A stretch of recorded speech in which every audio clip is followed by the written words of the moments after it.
8 जनवरी 2026 को दिल्ली विधानसभा के सदन में विपक्ष की मांग पर जिस सदन की वीडियो के ऊपर प्रश्न उठाए गए, विपक्ष की मांग पर उस सदन की रिकॉर्डिंग को फॉरेंसिक साइंस लैब को, एफएसएल को भेजा गया था और एफएसएल की रिपोर्ट आ गई है। वो रिपोर्ट मैं आपके समक्ष उसको प्रस्तुत करता हूं। ये उस दिन का वर्बेटिम है जो इसकी एफएसएल ने, और ये ऑडियो और वीडियो दोनों चीजें हमने एफएसएल को उपलब्ध कराई थी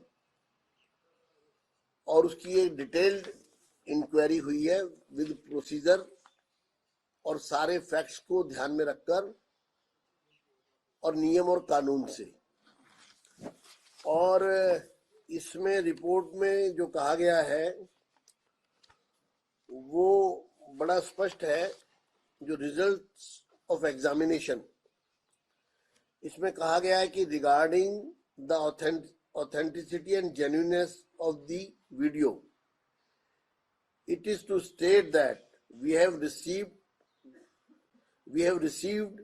the transcription marked exit 2B, यानी कि ये हमें ट्रांसक्रिप्शन मिला है, and listen to the same at the laboratory, and to state that there is no indication of any form of alteration, tampering in the identified video shots on the basis of frame by frame analysis using video analyst system। यानी कि ये verbatim और जो audio video है ये same है, इसमें कोई किसी प्रकार की छेड़खानी नहीं है, इसमें कोई किसी प्रकार का। अब माननीय सदस्यों के समक्ष जब मैंने उस दिन सदन के पटल पर दोनों पक्षों को अपने कमरे में बुलाया था और वहां पर विपक्ष की तरफ से पहले ये मांग आई कि इसकी फॉरेंसिक जांच होनी चाहिए, लेकिन बड़ी हैरानी की बात है कि विपक्ष ने मांग की और सत्तारूढ़ दल ने भी उनकी इस मांग पर अपनी मोहर लगा दी और उन्होंने कहा कि हम भी इसके लिए तैयार हैं। यानी कि सदन का एक यूनानिमस फैसला हुआ फॉरेंसिक जांच कराने के लिए। और जब जांच के लिए चली गई तो अचानक 9 तारीख को ये खबर आती है कि पंजाब सरकार ने उसकी जांच भी करा ली, उसकी रिपोर्ट भी आ गई और एफआईआर भी दर्ज हो गई। ये जो नाटकीय ढंग से सब हुआ है, इसका आज स्पष्ट रूप से दूध का दूध और पानी का पानी हो गया है। इस फॉरेंसिक रिपोर्ट में विस्तृत रिपोर्ट जो हमें दी गई है उसमें साफ रूप से कहा है कि वीडियो में कोई छेड़खानी नहीं हुई है, ऑडियो में कोई छेड़खानी नहीं हुई है, ये एज इट इज है, ओरिजिनली बिल्कुल ठीक है। अब हमारा ये कहना है कि ये जो घटना चक्र ये सारा चल रहा है, इस पर कि सबसे पहले ये साफ समझना जरूरी है कि जालंधर कोर्ट का ये आदेश कोई अंतिम फैसला नहीं है, बल्कि सिर्फ एक अंतरिम आदेश है। ये एक तरह का ये इंटरिम ऑर्डर है। इस आदेश में न तो सच्चाई तय हुई है और न ही दोष या निर्दोषता। यह आदेश पूरी तरह सिर्फ और सिर्फ एक फॉरेंसिक रिपोर्ट पर आधारित है, जिसे न तो कोर्ट में चुनौती देने का मौका दिया गया है और न ही इस रिपोर्ट की प्रक्रिया पर कोई चर्चा की गई। सबसे गंभीर सवाल यह है कि यह फॉरेंसिक जांच किसने की। हमारा इस विषय ये है कि जो पंजाब में फॉरेंसिक जांच हुई है ये किसने की है। स्टेट फॉरेंसिक लैब किसके कंट्रोल में काम करती है, क्या ये पंजाब सरकार के अधीन है या नहीं, ये पता लगना चाहिए। आतिशी जी के पास जो नेता विपक्ष हैं, जब राजनीतिक जवाब नहीं बना तब पंजाब सरकार ने राजनीतिक दबाव का इस्तेमाल करते हुए स्टेट एजेंसियों को आगे किया और उन्हीं एजेंसियों की रिपोर्ट के आधार पर कोर्ट से यह अंतरिम आदेश हासिल किया है। यानी कि जब नेता विपक्ष सदन से गायब हो गई, जबकि सदन में उन्हीं के सामने मामला उठा, तो उनको तुरंत जवाब देना चाहिए था। हमने उनको मौका दिया, लेकिन उसके अलावा बजाय वो सदन से अचानक गायब हो गई और उस दिन के बाद गायब ही रही। ये बड़ा सवाल है कि किस वीडियो का संज्ञान लिया गया है, कौन सी वीडियो का संज्ञान लिया गया है। क्या ये ओरिजिनल वीडियो था या कोई एडिटेड क्लिप? क्या यह बताया गया कि वीडियो कहां से आया, किस डिवाइस से निकला, किसने अपलोड किया? वीडियो की चेन ऑफ कस्टडी के का इस पूरे आदेश में कहीं कोई जिक्र नहीं है। वीडियो कब जब्त हुआ, और जब आपने एक वीडियो प्राप्त किया कहीं से भी, तो उसकी ओरिजिनलिटी के लिए दिल्ली विधानसभा से कोई बातचीत क्यों नहीं की, कोई कम्युनिकेशन क्यों नहीं किया? जब एक फॉरेंसिक जांच ऑलरेडी लैब को भेज दी गई, साइंस लैब को, तो फिर ये पैरेलल एक्सरसाइज क्यों हुई, और वो भी इतने नाटकीय ढंग से? इस जो वीडियो का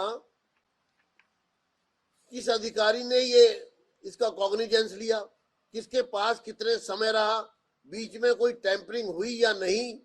आज के समय में क्या एक कांस्टेबल जो है वो एआई टूल से यह प्रारंभिक जांच कर सकता है कि कोई वीडियो डॉक्टर किया गया है या नहीं? ये भी बड़ी अजीब सी बात है कि कांस्टेबल ने उसकी जांच कर दी। ऑर्डर में यह भी नहीं बताया गया कि फॉरेंसिक लैब ने कौन से पैरामीटर्स पर जांच की है, यानी कि जांच के बारे में कोर्ट के समक्ष जो रखा गया उसका कोई विस्तृत जानकारी नहीं दी गई। ये गंभीर विषय है। जो जिस तरह का मैनिपुलेशन हो रहा है,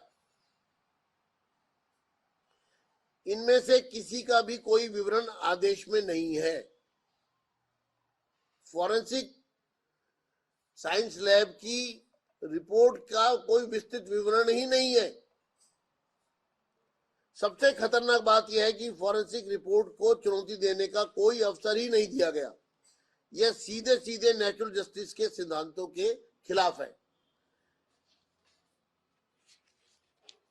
यह आदेश जुरिडिक्शन के बाहर जाकर दिया गया एक अंतरिम आदेश है जो पूरे देश के डिजिटल प्लेटफॉर्म पर सेंसरशिप लागू करता है। तभी ऐसा संभव है कि कोई एक डिस्ट्रिक्ट कोर्ट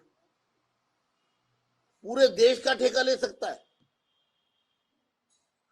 जबकि ऐसा अधिकार किसी मजिस्ट्रेट कोर्ट को है ही नहीं। कोई मजिस्ट्रेट कोर्ट को यह अधिकार नहीं है। तो इस तरह से सच्चाई यह है कि आतिशी ने जब गुरुओं पर की गई टिप्पणी पर जवाब देने से बचना चाहा, तब वह अचानक सदन से गायब हो गई और उसके बाद राजनीतिक दबाव बनाकर यह पूरी प्रक्रिया चलाई गई है। यानी खुद गायब हो गई और फिर सरकारी एजेंसियों का दुरुपयोग करके गुरुओं के सम्मान को ठेस पहुंचाकर उसको चुनौती दी जा रही है। ये गंभीर मामला है। लेकिन हम राजनीतिक फायदे के लिए स्टेट एजेंसियों के दुरुपयोग को कभी स्वीकार नहीं करेंगे। कोर्ट का सम्मान हम करते हैं, लेकिन किसी अंतरिम आदेश को राजनीतिक ढाल बनाकर सच को दबाने की इजाजत नहीं देंगे। यह कोई फैसला नहीं, अंत में मैं इस अपने स्टेटमेंट से बात पूरी करूंगा, फिर आगे करूंगा। यह कोई फैसला नहीं, सिर्फ एक अंतरिम आदेश है जो पूरी तरह पंजाब सरकार के कंट्रोल वाली फॉरेंसिक रिपोर्ट पर आधारित है। न चेन ऑफ कस्टडी, न टेम्परिंग की जांच, न रिपोर्ट को चुनौती देने का मौका। जब आतिशी जी के पास जवाब नहीं बचा तब स्टेट एजेंसियों का राजनीतिक इस्तेमाल किया गया। एफएसएल की इस रिपोर्ट से जो हमें प्राप्त हुई है दिल्ली विधानसभा की के द्वारा जो जांच कराई गई, उस रिपोर्ट से अब साफ हो गया है कि ये मामला एक गंभीर रूप ले चुका है। इसमें षड्यंत्र की जो इस रिपोर्ट से ये साबित हो गया कि गुरुओं के सम्मान से जुड़े हुए इस गंभीर मामले पर एक राजनीतिक पार्टी ने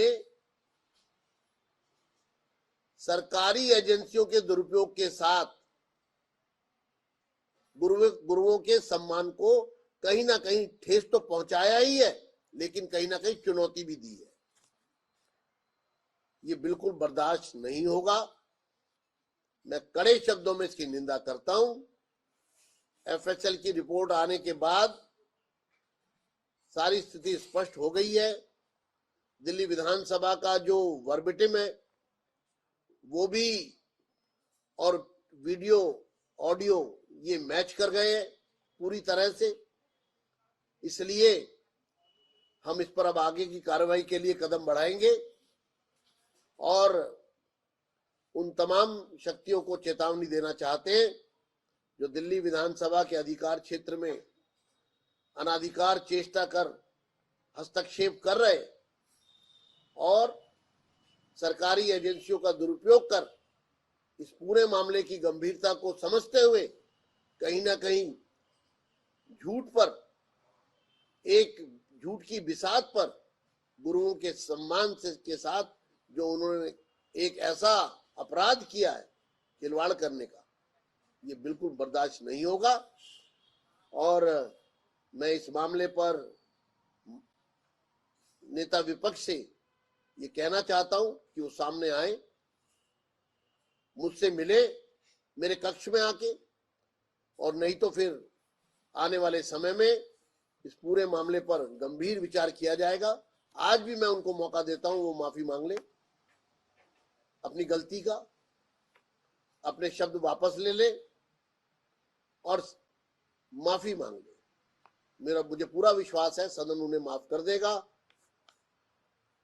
और अगर वो इस कृत्य के विरुद्ध इसी प्रकार से वो बेअदबी करने का दुस्साहस करेंगी, या उनका दल या उनके लोग या उनकी राजनीतिक शक्तियां या पंजाब सरकार के मुख्यमंत्री, तो दिल्ली की विधानसभा उनको भी चुनौती देती है, चेतावनी देती है पंजाब के मुख्यमंत्री को कि वो इस तरह से दिल्ली विधानसभा के कार्य में हस्तक्षेप ना करे और उस राजनीतिक प्रपंच करके इस पूरे मामले पर पर्दा डालने की कोशिश ना करे। हम ऐसा हरगिज नहीं होने देंगे। सर, आम आदमी पार्टी ने सबसे बड़ा सवाल ये उठाया था, कहा था कि फॉरेंसिक रिपोर्ट पंजाब की आ गई है, उसमें कहीं ये नहीं कहा गया कि गुरु शब्द का इस्तेमाल हुआ। आपके पास मैं पंजाब सरकार की फॉरेंसिक साइंस लैब की भी सीबीआई जांच करवाऊंगा। इसमें गुरु शब्द का इस्तेमाल हुआ है, ये वर्बटिम में सब कुछ है। मैं उस तरह के मैं पर्चा पेपर दे दूंगा आपको वर्बटिम का। वर्बटिम में गुरु शब्द का इस्तेमाल हुआ है और वो वीडियो में पाया गया है।